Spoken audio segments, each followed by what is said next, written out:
জয়শ্ৰী বৰপেটা জিলাৰ ৰেফাৰী সন্থাৰ সোণালী জয়ন্তীৰ কাৰ্যসূচী সুন্দৰভাৱে চলি আছে।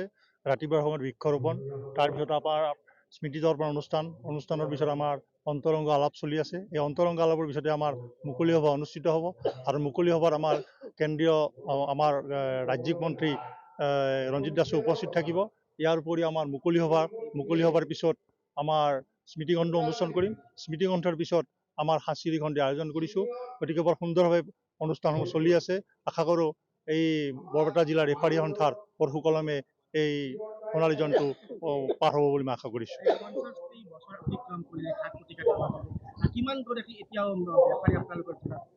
আমাৰ মুঠ 200জনৰো ওপৰ আছে, কিন্তু এতিয়ালৈকে আমাৰ এক্টিভ ৰেফাৰী প্ৰায় 30টোৰ পৰা 40জন এক্টিভ হৈ আছে।